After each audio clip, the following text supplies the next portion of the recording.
nakundanye n'abakobwa babiri, umwe turarangizanya, ariko mu by'ukuri yarankundaga yego cyane nandetse yego, ariko nareba umwanya muhereza nampereza nkabona ntago biri guhura. Kugeza ubwo ngiye natekereje ndavuga ati no, uyu munsi ntago gisengera abantu, ntago gihanura, ntago nyuzuzwa, sinyiririmba, nirwa mutekereza gusa. Ndavuga ati no, ibi ntago bizavamo. yego Ndavuga ati no, reka tubirangize, habe indi mpamvu, ariko tubirangize nkomeze relation yanjye n'Imana, hanyuma ibindi bizagenda neza. Biravuze ngo uwo mukobwa w'inshuti yawe yari yamaze kwimura Imana muri wowe. Yari yarijyanye kera, sinibukaga yuko inabaho. Nari ndaho gusa nyine njwigira, nta Mana nta kimuri giye.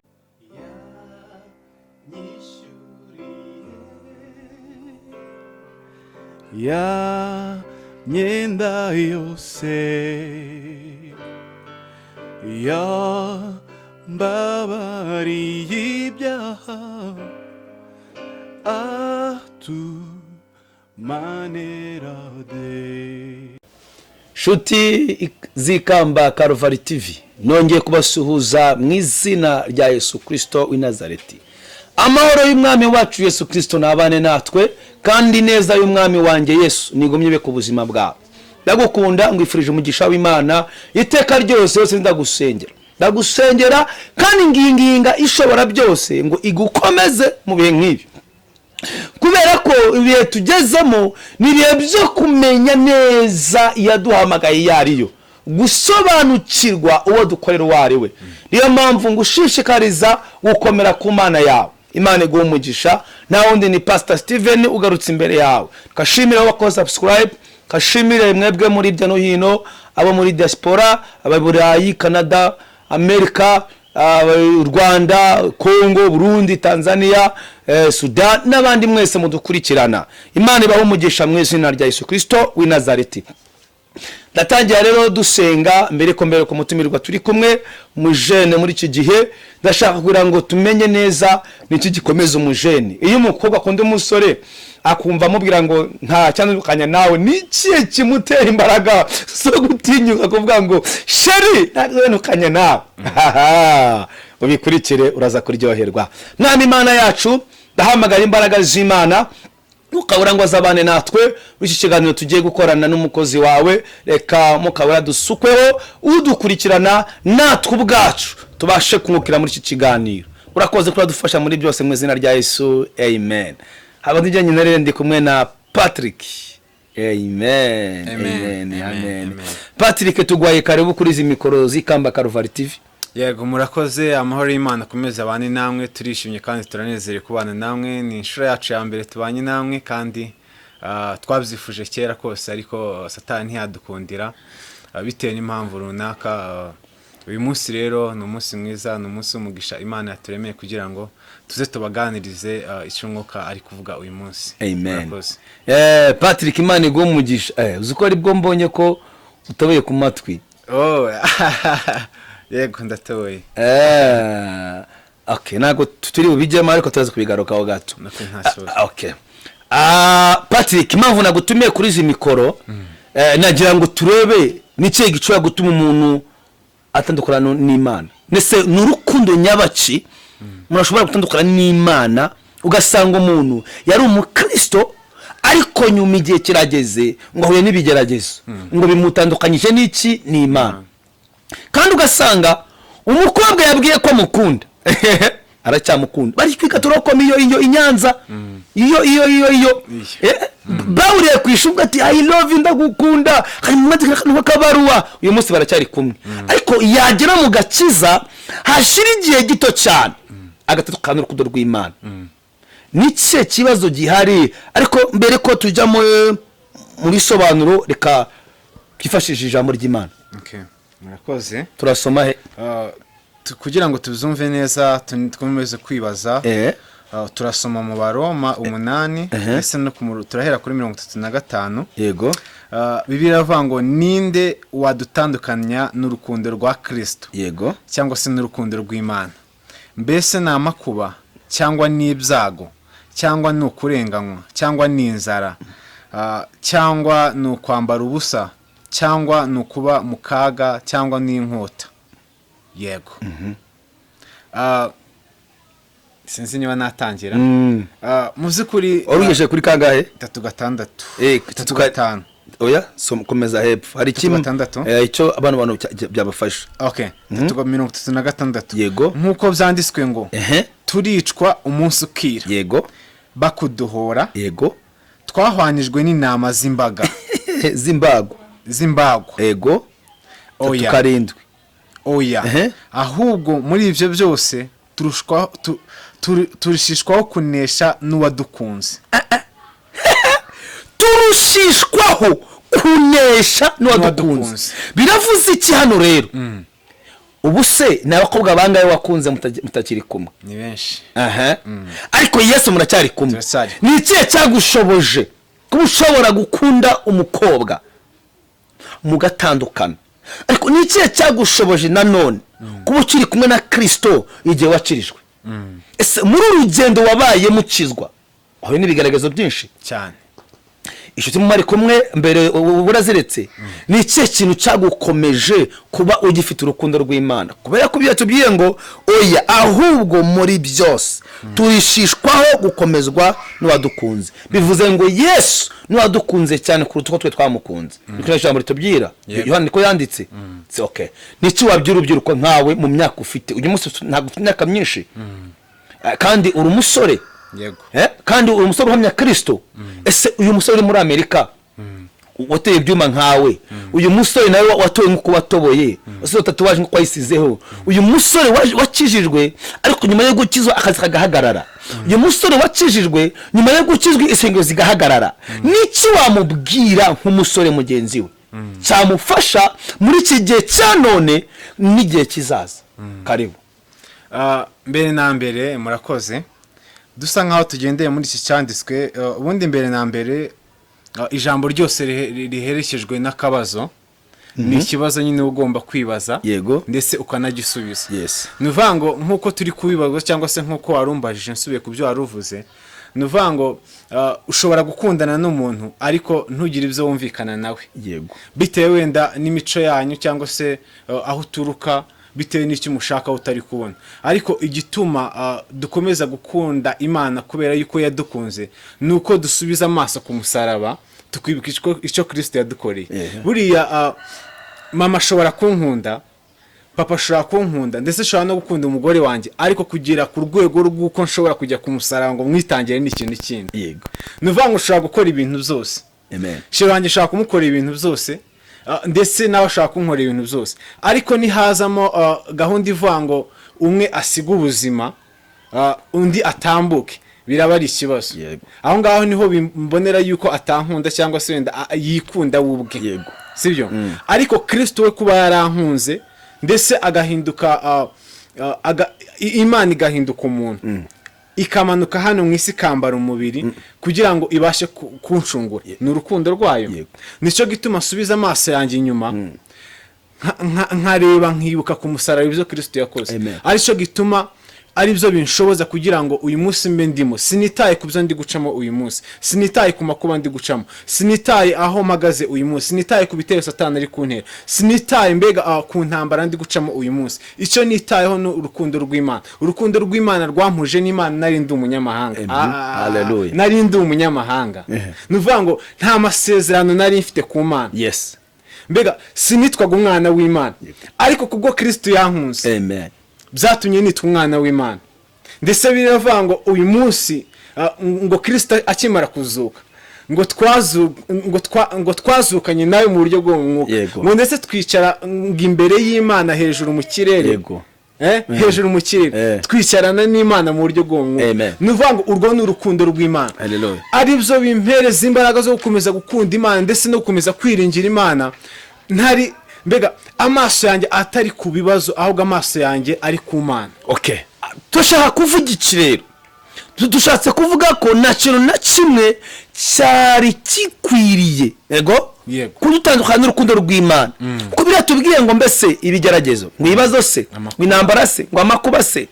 No, hano hepfo watubwiye ngo 38 ngo kuko menye neza yuko naho rwaba urupfu cyangwa ubugingo cyangwa abamarayika cyangwa abategeka cyangwa ibiriho cyangwa ibizaba cyangwa ibidafite ubushobozi yego cyangwa uburebure bw'igihagararo cyangwa uburebure bw'ikijyepfo cyangwa ikindi cyaremwe cyose bitazashaka kuntandukanya bitazabasha kuntandukanya n'urukundo rw'Imana ruri muri Kristo Yesu umwami wacu. Biravuze ngo reka mbwire mudukurikiranye buse niyo bagusaba ko urekura ibyo ufite byose uzabirekure ugumane na Kristo Yesu.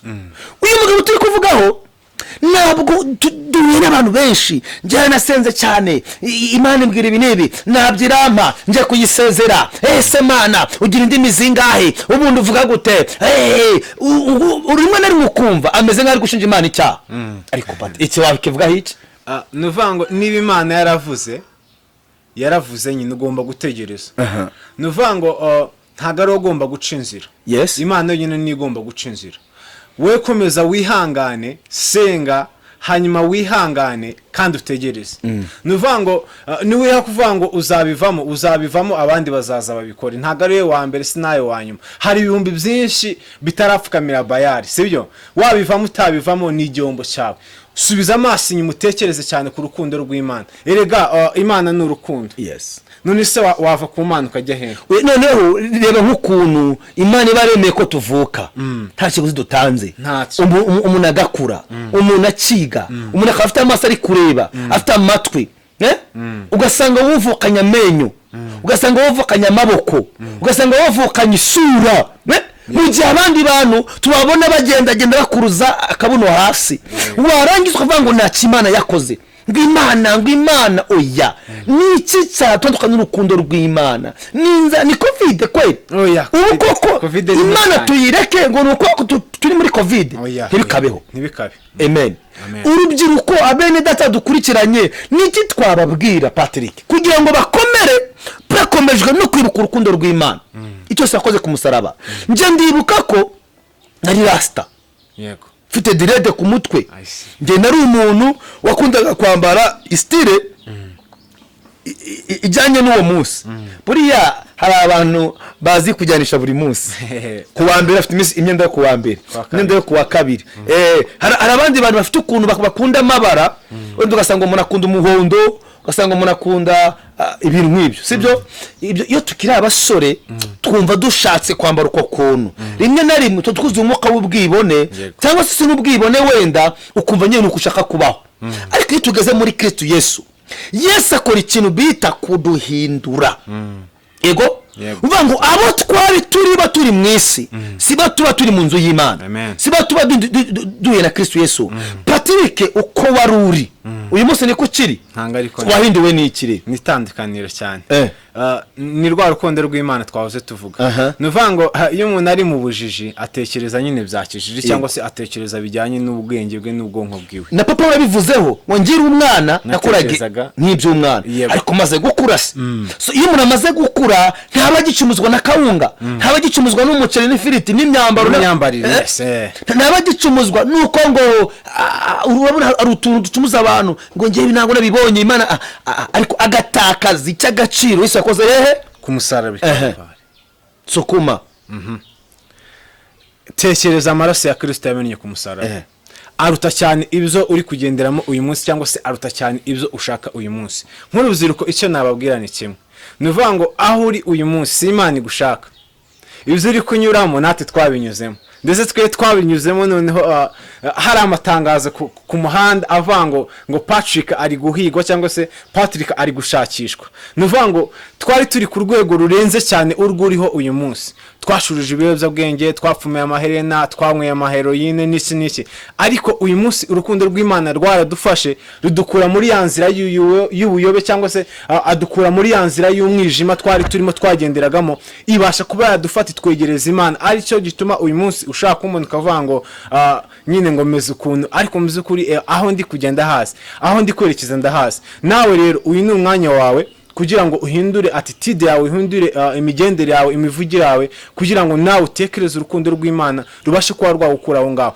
Aho ngaho si Imana igushaka. Imana iragushaka ahantu yakuremeye. Imana iragushaka ahantu ugomba kuba uri uyu munsi. Imana irifuza yuko ugomba gukora ikintu gikwiriye mu gihe nk'iki ngiki. Imana irifuza kugira umuntu ukomeye. Imana irifuza guhuza n'abantu bakomeye. Imana irifuza gukubakira ahazaza hawe harushijeho uyu munsi aho uri uyu munsi. Ndifuza rero yuko nk'urubyiruko watekereza cyane mu byo urimo uyu munsi, bigutere kuba wahindukira Imana, urukundo rw'Imana rube muri we ndetse ruguhindure rukugeze ku kigero gikwiriye, ukore icyo ugomba gukora uyu munsi ndetse n'icyo Imana ikwifuzaho uyu munsi. Urabona ari ikintu njya mbona natwe byatubayeho. Umuntu ntashobora kumara amasaha abiri atarahamagara umuntu akunda. Rimwe na rimwe ubu ngubu byaroroshe, ujya kuri Skype, hello sheri mwatetse iki, ndetse ushobora kumufasha guteka kubera ko urumva ushaka kuba hafi ye cyane.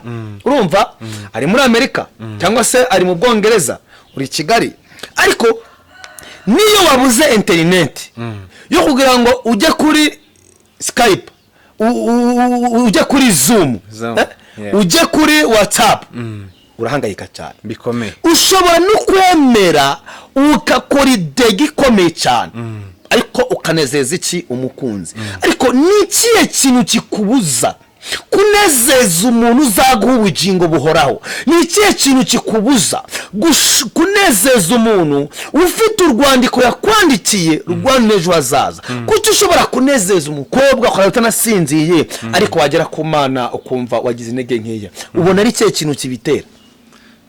Ikibitera ni byinshi, bitewe n'isi turimo ishobora kuduhindura, cyangwa sosiyete tubayemo irashobora kuduhindura tukagendera mu matware yabo. Nuvuga ngo pastor uyu munsi ninshobora gutindana nawe, nuvuga ngo uzampereza umwuka wawe cyangwa se uzanyanduza.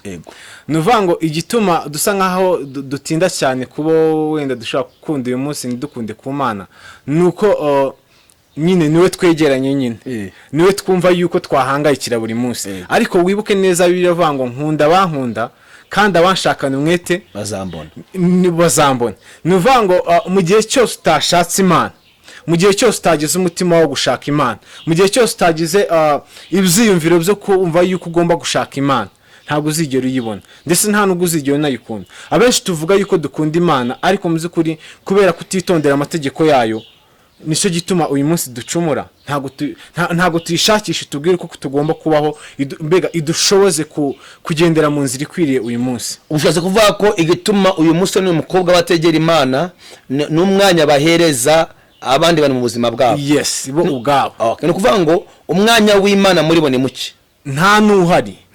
Kubera yuko pastor reka ngusharing cyangwa se tubwira bose badukurikiranye, mu by'ukuri turi abasore, we wagize amahirwe birarangira, ntabwo birarangira, ariko ndiza neza ariko bigomba kurangira, nayo igomba kurangira mu izina rya Yesu urukundo rw'Imana. Hari step tugenda tunyuramo buri munsi ku wundi, ku munsi ku wundi, ndetse n'imyaka yawe igomba kubinyuramo. Nutabinyuramo uzaba ufite ikibazo, ariko kubinyuramo si ikibazo, ahubwo uburyo binyuramo cyangwa se uburyo bigenderamo na experience ushakamo nicyo kibazo. Niho ugomba kumenya uburyo ugomba kubigendanamo. Nakundanye n'abakobwa batari benshi, ariko batari n'abakeya. Mu by'ukuri mu bihe byanjye bya nyuma byo kumenya Imana, nakundanye n'abakobwa babiri, umwe turarangizanya, ariko mu by'ukuri yarankundaga cyane nandetse, ariko nareba umwanya muhereza nampereza nkabona ntago biri guhura. Kugeza ubwo ngiye natekereje ndavuga ati no, uyu munsi ntago gisengera abantu, ntago gihanura, ntago nyuzuzwa, sinyiririmba, nirwa mutekereza gusa. Ndavuga ati no, ibi ntago bizavamo. Ndavuga ati no, reka tubirangize, habe indi impamvu, ariko tubirangize nkomeze relation yanjye n'Imana, hanyuma ibindi bizagenda neza. Biravuze ngo uwo mukobwa w'inshuti yawe yari yamaze kwimura Imana muri wowe? Yarijyanye kera, sinibukaga yuko inabaho. Nari ndaho gusa nyine njwigira, nta Mana nta kimuri giye. Hanyuma kandi hari abandi bantu bameze nk'abo, nibo babaririmbye bahanura, nibo gusa. Aho ikibabaje ni kimwe, nuko nasanze bo hari ikintu kiriho hanze aha ngo ni ugutendeka cyangwa se kujabura. Gutendeka no kujabura ibyo bintu nibyo biri mu isi ya none ya gikristo, cyane cyane mu bajene. Ariko ubundi wenda tuzakora iyo deba dufite nk'abasore. Ubundi umuntu wemewe ukundana n'umukobwa afite imyaka ingahe? Umuntu nigeze kubwira abantu ndababwira ngo mu Mana, mu gihe cyose ukunda Imana, nta relationship igomba kuba hagati y'abantu bakundana, cyane cyane nk'urubyiruko. Ese ubundi wewe wemera ko ni copine? Ntago nabimenye, naravyibagiye. Ubundi sura byeme, ubundi umurokore yemera ibintu bya copine? Biriya ubyemerewe ugiye kurambagiza, ntabwo ubyemerewe mu gihe ufite imyaka 18. Neza ubwo niba utangiye ku myaka 18 uzageza ku myaka 25 bimeze gute? Ni handi uzakurura ubusambanyi, ni handi uzakurura ingeso, ni handi uzakurura utugeso tumwe na tumwe ku buryo ushobora no kuzashaka umugore kugira ngo muzarambane ibyo ushaka kukunanira. Ese iyo umusore tuvuga arara kuri telefone ninjoro, ashobora kugira inzo zitandukanye nizo yarimo kuri telefone? Nabwiye ngo aho utinze niho usa nawe. Nuvuga ngo kuba utinda ku majwi ya telefone, nuvuga ngo nibyo uzarota, nibyo uzerikwa, ntahishirwe uzigira ugera. Nuvuga ngo ubwenge bwawe gusa buzaba mbega muri ibyo ngibyo, nta kintu kizima ushobora no kwigezaho, kubera yuko akenshi ibyo ngibyo uzatekereza. Ese wenda tugana ku musozo Patrick, tubonye ko urukundo rw'Imana, Imana yadukunze tutagomba kurutandukana narwo bitewe n'ibigeragezo. Ese Patrick, wemera ko Imana itanga umugore cyangwa umugabo? Wakwemera ko umusore yakwicara akabaho agasenga Imana ikamuteretera? Cyangwa se wenda nzakibaza umukobwa, ariko reka ngo bazeho, uremera ko Imana yazaguteretera umukobwa kandi ukamugoha utiri bujandajanda ngo ujye kujabura? Ibyo kintu gitekerezaho gute? Ndabyemera gace yari kubundi, ariko nanone nawe ugomba kubigiramo uruhare, kubera yuko nakubwiye ngo niba ushaka gufata intambwe yo gusenga, yego, habaho n'intambwe yo gutegereza ndetse no kwihangana. Yego, nuvuga ngo uko uyu munsi niba usengeye ikintu, ugomba gushakisha strategy z'uburyo ushaka kukigeraho. Nuvuga ngo niba nsengeye umukobwa, birashoboka, navuze ngo birashoboka. Yuko ushaka kugenda ugatuza rwose ukajya kubona nk'igikobwa kimwe kivuye nko muri Amerika kiraje, cyangwa ati niwe rwose neretse, Imana yarakungiye, utamuzi pi, ariko yo kumva nyine ngo Imana yarakungiye, nyine bikarangira gutyo munagiye no mu rugo, ibindi byose Imana ikazagenda ibamenyereza, nyine mukagenda Yesu kagenda gwiyongera bitewe no kugenda umumenya buhoro buhoro, ndetse munari kumwe mukubaka umuryango mukagera kure cyane mu buzima. Nuvuga ngo icyo waruvuze, nanone ku rundi ruhande ugomba gutera intambwe ukegera umukobwa, ariko nanone mu gihe kikwiriye, kubera yuko umuntu nkurikiye cyangwa se dukurikiye uri kure Ikamba Calvary TV, nuvuga ngo mu gihe cyose usenga, gerageza ukora icyo gusenga bivuga. Uko bivuga ngo bavuga mwami tuzajya mu ijuru, abakora bidashaka. Urumva ukuntu bitandukanye. Gusenga ntibivuze ko ugiye uzahura n'Imana, ahubwo gukora ibyo data ashaka biguhuza n'Imana, n'amahame. Hari ijambo Paul yavuze, aravuga ngo zose ngo ndabyemerewe, ariko siko bimfitiye umumaro. Urubyiruko byose turabyemerewe, yego senga ndetse unakore n'ibindi, ariko nanone wibuke yuko bizakujyana mu rubanza nk'uko umubwiriza yabivugaga. Nuvuga ngo igikwiriye dukwiye gukora ni ikiboneye, ndetse tukomeje kugendana no mu rukundo rw'Imana, ntibidukure mu rukundo rw'Imana. Tujya ku musozo, wabwira iki abantu bimuye kuramya Imana bakaba basigaye baramya babakunda?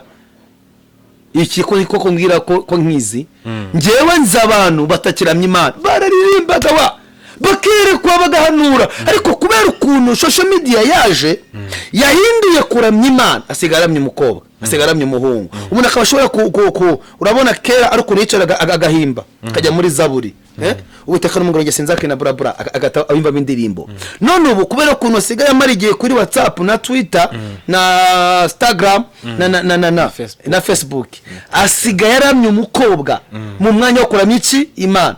Ni iki kintu wabwira abantu bareke kuramya imibiri yabo, cyangwa se bareke kuramya abakunzi babo? Gukunda ni byiza, nako twarakunze kugira ngo dushake, ariko kandi nkanjye nakunze umugore wanjye ndi umupastor, kandi urukundo namukundaga ni ukuvuga ngo rwari rwo kubana ariko ntabwo yigeraga yimura Imana mu buzima bwanjye kuko uwo ndi w'uyu munsi ni Imana yangize we. So niba ushobora kwimura Imana ari izakugira ukomeye, uwo mukobwa uri kuramya cyangwa uwo musore uri kuramya uzahura n'ikibazo gikomeye kuko imbere gato ubwo bwiza ari kukubonaho ejo azabona undi muntu ufite uburengeje ubwo.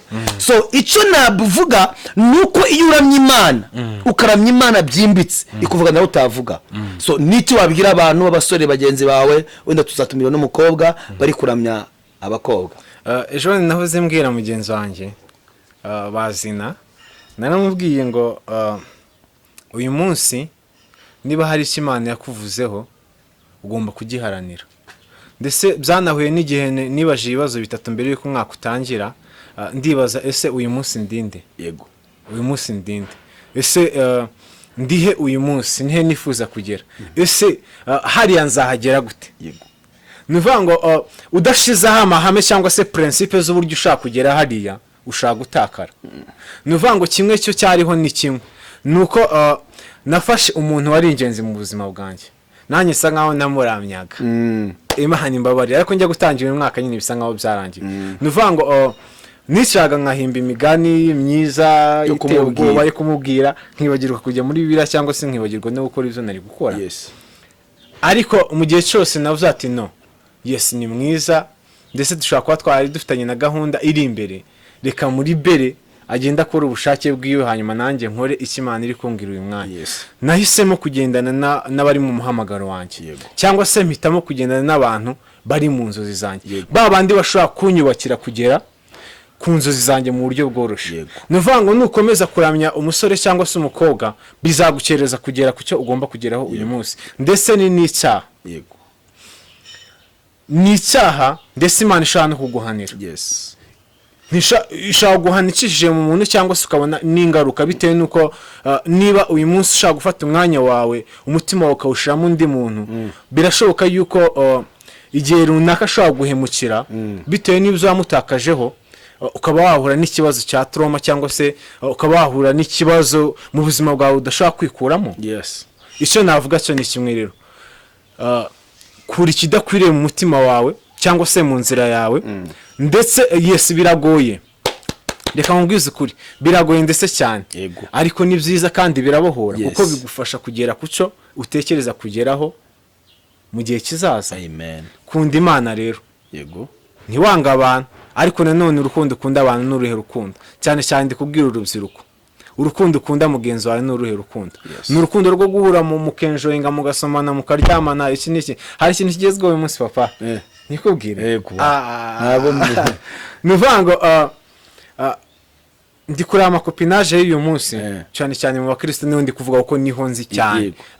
Hanze nari impazi cyane, ndetse no nahangaha ndi uyu munsi ndahazi. Nuvuga ngo aho nabaye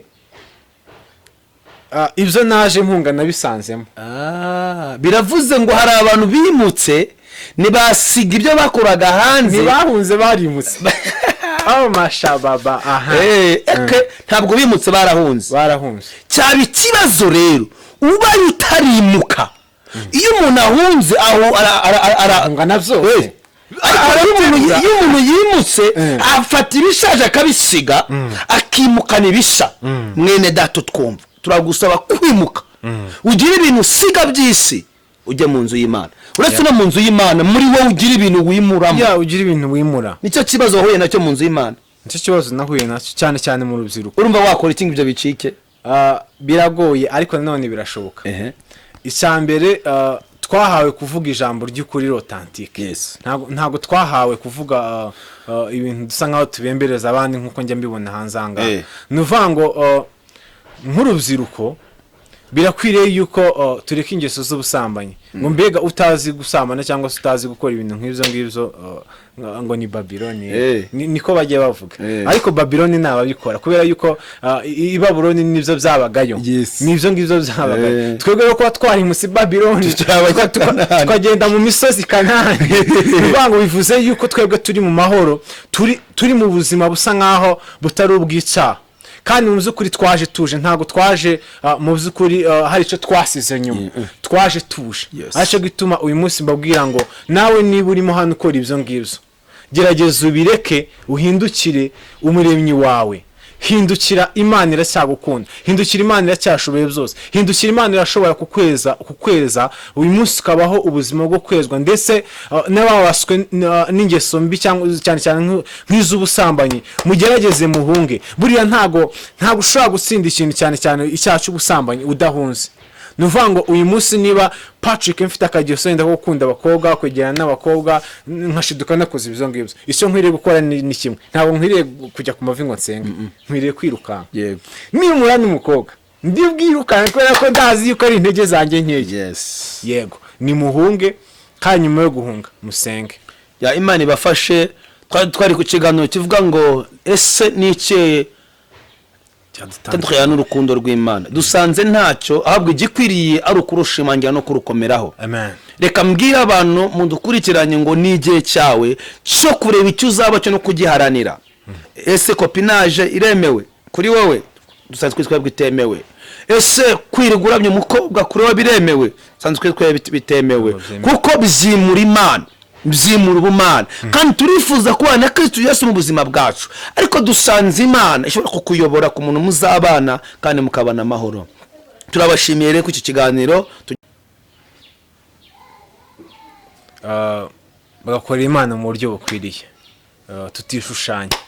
Ikindi ni ugushimira, mbere yuko nsenga, ni ugushimira pastor kubwiriko yagize ryo gushiraho uyu muyoboro, ino channel, kugira ngo hajye havugirwaho amakuru y'ijuru ndetse n'ibindi biganiro bishobora kuba bizadufasha bikadukuza, bikadukura hamwe, bikatugeza ahandi. Nanabashishikariza gukora subscribe ndetse na like na share, kugira ngo ubutumwa bwiza bukomeze busakare hose. Ushaka kubusangiza abantu cyangwa se ukanababwira nabo bagakora nk'ibyo ngibyo wakoze uyu munsi. Comment yawe irakenewe kugira ngo ubabwire se n'iki cyakorwa, n'iki gishasha, ni ibiki mwifuza, ashobora no kutubwira icyo twaganiraho, twaganiraho hano muri diaspora, cyangwa se mudushakira umuntu runaka, nkuko nifuza kuzatumira abakobwa bakatubwira ikibashoboza gukizwa bari hagati y'abahungu. Urumva waduha comment yawe, ni byiza kugira ngo dukomeze ivuga butumwa. Imana ibahereze umugisha. Inkunganyu niyo ngiyo, kandi n'uburyo bw'amasengesho, uburyo bufatika burakenewe cyane. Twasenga rero. Amen. Imana yo mu ijuru duhereze umugisha. Mana ya Abrahamu, Isaka na Yakobo, ducishijwe bugufi muri no studio y'Ikamba Calvary TV, dusabira ubwoko bwawe Mana imbaraga, kugira ngo uyu munsi ibyo bari gukora Mana nibahareranwe n'agahinda cyangwa se umubabaro bitewe n'ibyo bari gukora bidakwiriye, cyangwa se ibyo bari gukora Mwami bitari mu mugambi wawe Mana. Ndasenze kugira ngo ukomeze twibutse urukundo rwawe, ukomeze twibutse imbaraga Mwami zavuye mu kumeneka kw'amaraso ku musaraba Calvary, aho buri wese Mwami uyu munsi byamuhereje ubutware bwo kwitwa umwana w'Imana abeshejwe na Kristo Mana.